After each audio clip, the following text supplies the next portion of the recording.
Joining us now, our first guest on BYU Sports Nation this Friday is Tim LaComb, BYU basketball assistant coach, who is hanging out live in Spain. Tim, welcome to BYU Sports Nation.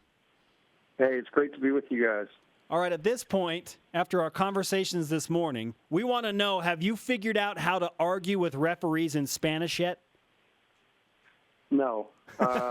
What we've all kind of done is we're fortunate to have Coach Andrew May, on our staff who speaks Spanish.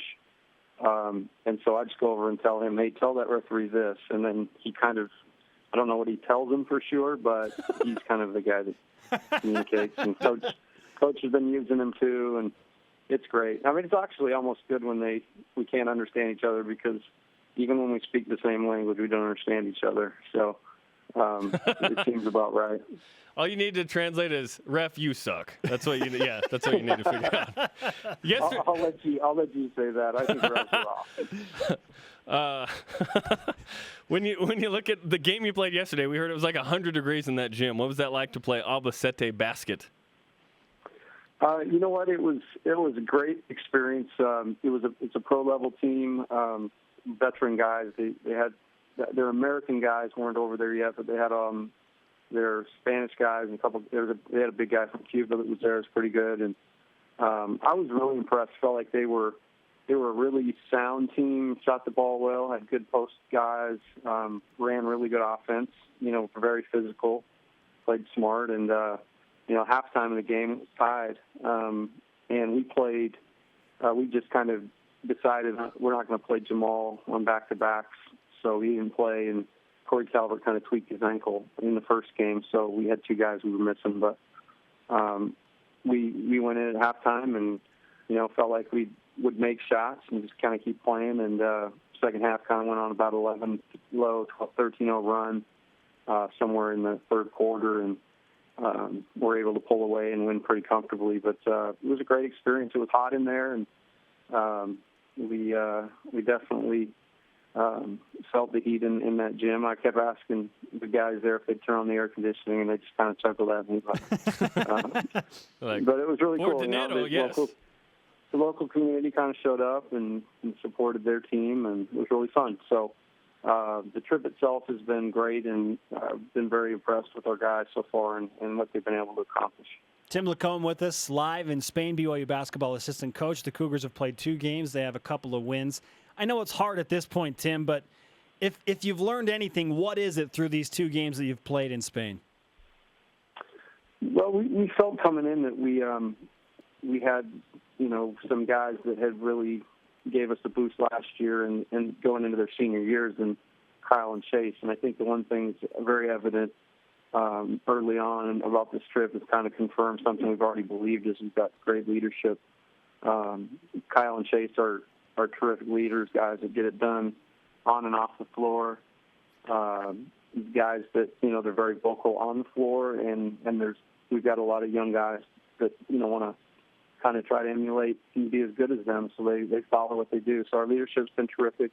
It's also been great having guys healthy. I spoke with Jamal earlier, having his presence. I mean, he's a different guy than we've had. Last year we kind of played 4 by committee, even playing guards, and to be able to have some presence in there to throw the ball inside between he and Kyle Davis and Nate Austin, Corvin Kafusi, there's a good mix of big guys that play really well together. And so we've been very, very good that way. We've been really physical. I think one of the stats that I'm most impressed with, I think in 2 games we've given up 13 offensive rebounds. We've won each game, 20-plus in the rebound advantage. So feel like our guys, the little things that we've been kind of trying to emphasize, I think they've been really good at. Who are some of the players that need this trip the most, in your opinion? I think more than anything, rather than individual guys, I think our team needed it. We're going through a real transition here from an era where Tyler, did a lot of our scoring. Obviously, Kyle's back and was a huge part of our success. But we've got a lot of new faces, and it's interesting because we have young guys that have never played, and we've got guys who've played at different universities and transferred in. We got a guy like Nate who's got a ton of experience, but he's coming off a year where he's basically sat and watched for most of the year, and he got a fifth year back. And then younger guys like Jake Coulson and, a guy like Corey Calvert getting off his mission. And so it's just, I think more than anything, I think our team is going to benefit from this the most. The time that we spend, 10 days we were able to practice, the time we were able to play these 4 games, but also this time just to kind of gel, off the floor and hang out together and get to know each other. So I think our team is going to benefit from this more than anybody. I've heard the word balance tossed around a lot about this BYU basketball team that comes back for the 2015-2016 season. And we couldn't help but notice in that first game the frontline production from Kyle Davis and from Jamal Aites and Nate Austin. How much scoring do you want from your front line this year when it really didn't happen that much last year because you were so guard heavy? Well, I think, we've always been a team that tries to play inside out. And even, in the Jimmer years, and people forget that we had Noah and we had Brandon. And, if you're going to be a really sound basketball team, you've got to be able to throw the ball in pivotal parts of the game and get baskets. And I think it's obvious last year that we had really young post guys who were definitely trying to learn to play. But the season was moving, and we had to kind of progress. And so we played 4 guards, and it got us through. And I really do believe Coach might have done his best job ever at BYU last year with all the stuff that we were kind of dealing with injuries and that sort of thing, and the way he kind of juggled the lineups. But I think balance is really important in the way you get your baskets, and I think balance is really important as far as our team. What I love about looking right now at the stats in 2 games out here is, we've got, I think, 5 or 6 guys in double figures. We've got guys just outside double figures. We can throw the ball in the post, and we can get baskets if we, hopefully our guys are going to demand double teams. And, particularly Kyle and Jamal, 2 guys that can really score it down there if they're left alone. And they're great passers. And so Coach Nash does an unbelievable job with our offense. And, our spacing's got to be really good. But we can throw the ball in the post and get baskets that way, and then we can run guys off screens, that shoot the ball. And then we also have Kyle as an unbelievable weapon getting to the basket, coming off ball screens and making decisions. So balance is a great word. It's a word you strive for every year, and it's something hopefully we can have this year. Tim, the BYU basketball schedule is out for next year. What sticks out to you about the schedule that you guys have put together?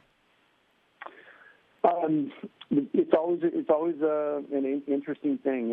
When Coach Rice was here, I watched him do the schedule, and then when he left, he and Coach Rose put it together, and that kind of became Coach Rose kind of gave that to me, and he and I put that thing together, and we burn the phone lines up, and we try to get every team we can get, and the sticking point is always the fact that, hey, we don't want to come back to Provo.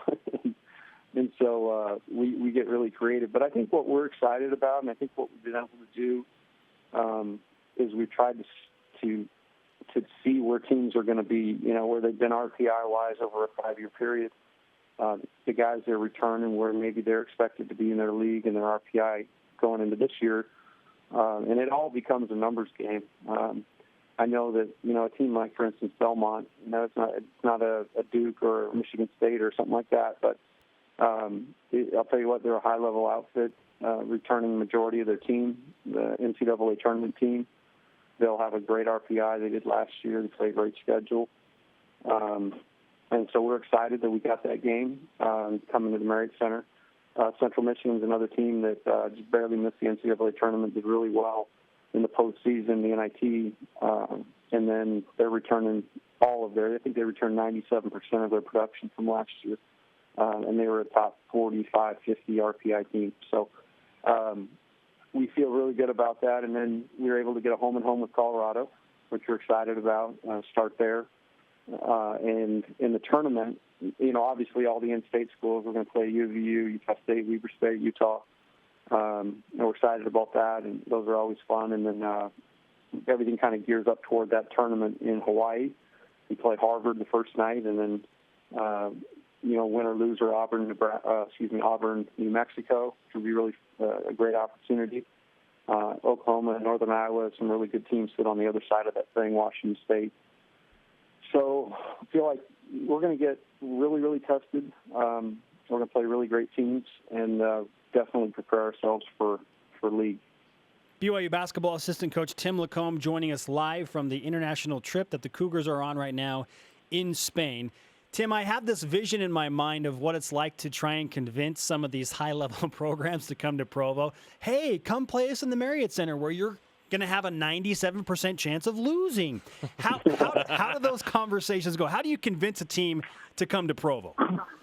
Well, the thing you have to be is really persistent, and everything in life is relationships. You know, recruiting is relationships, and obviously everything off the floor is relationships, and there's scheduling is no different. So we've been able to, you spend a lot of time on the recruiting trail, and you're sitting next to coaches, and so it's a matter of just kind of striking up conversation, getting to know people. And there are some people that just won't play. They just won't. They don't want anything to do with it. They just, there are certain teams that actually don't even really leave home in the preseason. They don't have to in the ACC or SEC. So, you're kind of up against it anyway. But like this year, for instance, there's a board that teams post. Hey, we're looking for games, and I've got to know pretty well one of the coaches at Colorado, and we actually talked and made a connection, and they were like, hey, we'd love to start a series. You guys will start here. We'll come back. And that's kind of how it works. And, we're already right now, I'm already starting to field and put out stuff for next year, trying to get the very best schedules we can. But it's tough, and I can promise you that we definitely try, and we try to put our best schedule together. And I think next year, looking at what we're going to be able to have with Colorado, and then hopefully some other things are going to pop for us in our multi-team event that we're trying to get into for next year. We'll just continue to try to play the very best teams we can, and try to get that number at the end of the year where you need it to be to, if you don't win your league tournament, to get into the dance. Lastly, what are you bringing back for the set from Spain? Back from the set, I don't know that horchata would probably spoil, right? But that was really good. I had that last night. Paella has been really good. I mean, most things have been food oriented. I'm telling you guys right now, I'm in Valencia, Spain. Today we kind of had, it's been really busy, from Madrid to Valencia, but today's kind of a chill day, and we were on one of the most incredible beaches I've ever seen in my life. Yeah, that's all great. What are you bringing back for the set? Maybe I'll bring you back. I'm just rubbing it in. Maybe I'll bring you back. I still owe you guys those shirts from Hawaii, so maybe I can just give you those shirts and say, hey, okay, we're Hawaii/Spain. Sort of a cop-out, but at least we get something. Jerem, let it go. They're selling these really cool, flares that they shoot up in the air. Little kids love. Maybe I'll bring you back those. Okay. Guys out on the streets here are selling them. Beggars can't be choosers, baby. Tim, we appreciate the time. Enjoy the vacation aspect and enjoy the basketball part too. Thanks. All right. Hey, appreciate you guys having me on.